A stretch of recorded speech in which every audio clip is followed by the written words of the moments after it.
Saya Antonia Surriente, saya seorang warga negara Italia yang menjadi profesor bahasa dan sastra Indonesia di Universitas Orientale Napoli di Italia Selatan. Bahasa Indonesia telah direkodkan dan telah didaftarkan di bawah 10 bahasa dunia dalam list UNESCO, guys.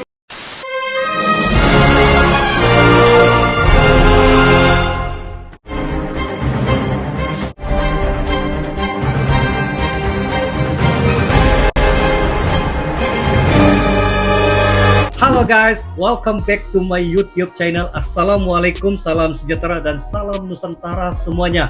Apa kabar kalian Anda semuanya? Saya mendoakan agar kalian sentiasa dalam rahmat Allah, dan bagi mereka yang sedang menjalankan urus niaga juga saya mendoakan agar kalian sentiasa dipermudahkan urusan dan sentiasa dimewahkan rezeki ya. Oke guys, kali ini kita akan melihat satu lagi bingkisan, satu lagi BT dan rek berkenaan dengan warga Italia ya. Dan kali ini kita dipahamkan beliau merupakan salah satu profesor yang begitu mahir dan juga pakar dalam bahasa Indonesia, dan beliau bukannya warga dari Indonesia ya, namun beliau telah mendalami bahasa Indonesia dengan begitu mendalam, mantap ya, dan beliau juga merupakan salah seorang dosen yang berada di Italia dan mengajar khususnya warga-warga Italia ya. Oke, sebelum kita rek video ini seperti biasa guys, jangan lupa komen, like dan share serta subscribe untuk BBC News Indonesia. Judul ataupun reaksi kita kali ini adalah satu-satunya dosen bahasa dan sastra Indonesia di Italia, Antonia Surriente, dipelopori oleh BBC News Indonesia. Ayo kita sama-sama nonton video ini dengan hitungan 1, 2, dan 3 guys. Kata soneta. Sony, tahu nggak kalau di Indonesia itu ada grup band dangdut namanya Sony? Sih, bayangkan. Dan saya tidak wow, mungkin pernah oke. dengar, tapi saya tidak terlalu tahu ya. Rhoma Irama? Pasti ya, tentunya Rhoma Irama tahu, saya tahu kalau dangdut, tapi grup soneta Wow. mungkin tahu. Siapa tahu diambil dari Italia atau suka saja namanya. Keren ya.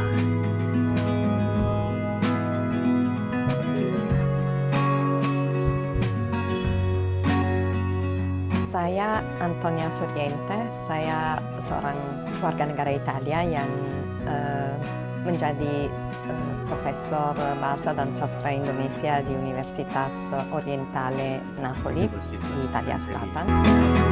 Italia, oke. Antonia adalah satu-satunya dosen bahasa Indonesia di Napoli, Italia. Oke. Kelasnya diisi sekitar 20 mahasiswa setiap semester ya. Secara umum sangat-sangat tidak populer atau populernya sedikit sekali karena secara historis tidak terlalu banyak hubungan di antara Italia dan Indonesia, sehingga di dalam alam pikiran seorang mahasiswa yang baru daftar di universitas, pengetahuan tentang Indonesia sangat-sangat terbatas.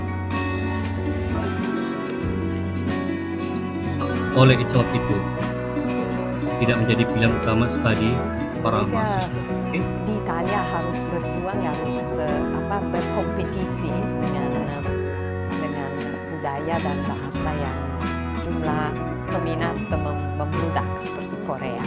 Sekarang jumlah mahasiswa yang belajar bahasa Korea ya banyak sekali. Kenapa jumlah mahasiswa yang mau belajar bahasa Indonesia tidak ada? Karena tidak ada, menurut saya karena tidak ada budaya pop. Tidak ada manga misalnya, komik yang buku Jepang misalnya, tidak ada pop music ala Korea. Jadi mahasiswa di tingkat 1 banyak yang tahu tentang semua pop music, semua anak-anak muda.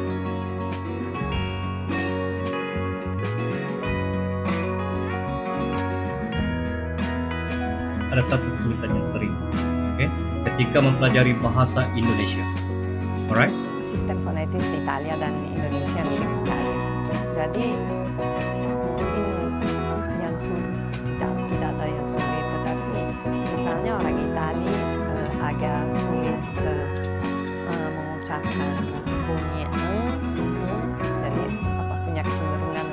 Angge ya di sana.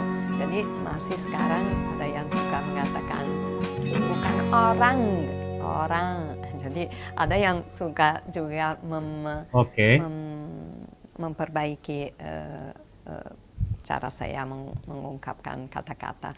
Dan walaupun sudah 30 tahun lebih saya berkecimpungan dengan bahasa Indonesia, ya tetap aja ada lagu Italia yang tidak mungkin saya bisa hilangkan dari bahasa Indonesia saya. Jadi iramanya yang memang diambil dari bahasa Italia dan ininya, tetapi ya tidak apa-apa juga lah. Kipra Antonia mengenalkan sastra Indonesia.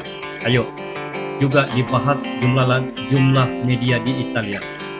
Dia juga menerjemahkan beberapa karya sastra penulis. Salah satunya adalah buku berjudul Bukan Perawan, karya Ibi Indarani dalam bahasa Penulis Italia. muda namanya Febi Indirani, yang saya anggap menarik karena dia melihat secara lucu dan sambil senyum beberapa dogmatisme di dalam agama. Jadi dengan semboyan dia relax, it's just religion.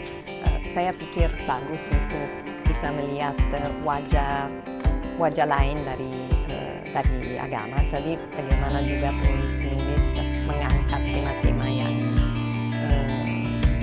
yang memang penting di dalam masyarakat. Oke, Antonia berharap para mahasiswa di kelas yang bisa karya sastra penulis di Indonesia.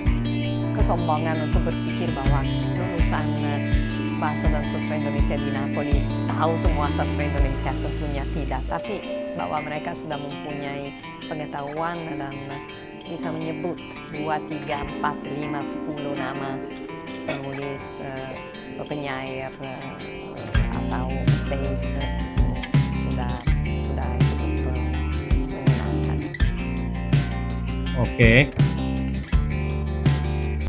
Oke guys, demikianlah ya reaksi kita kali ini berkenaan dengan bahasa Indonesia yang dipelopori ya oleh bangsa daripada Italia, dan bagaimana beliau mempelopori dan juga mengajar ya para warga-warga yang berada di Italia khususnya. Dan ini adalah buktinya bahasa Indonesia telah direkodkan dan telah didaftarkan di bawah 10 bahasa dunia dalam list UNESCO guys. Oke, jadi apapun saya ucapkan ribuan terima kasih kepada kalian yang telah bersama dengan saya melihat dan merek sendiri video ini ya.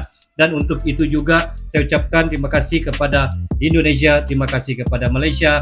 Kita jumpa lagi di lain waktu ya. Respect semuanya.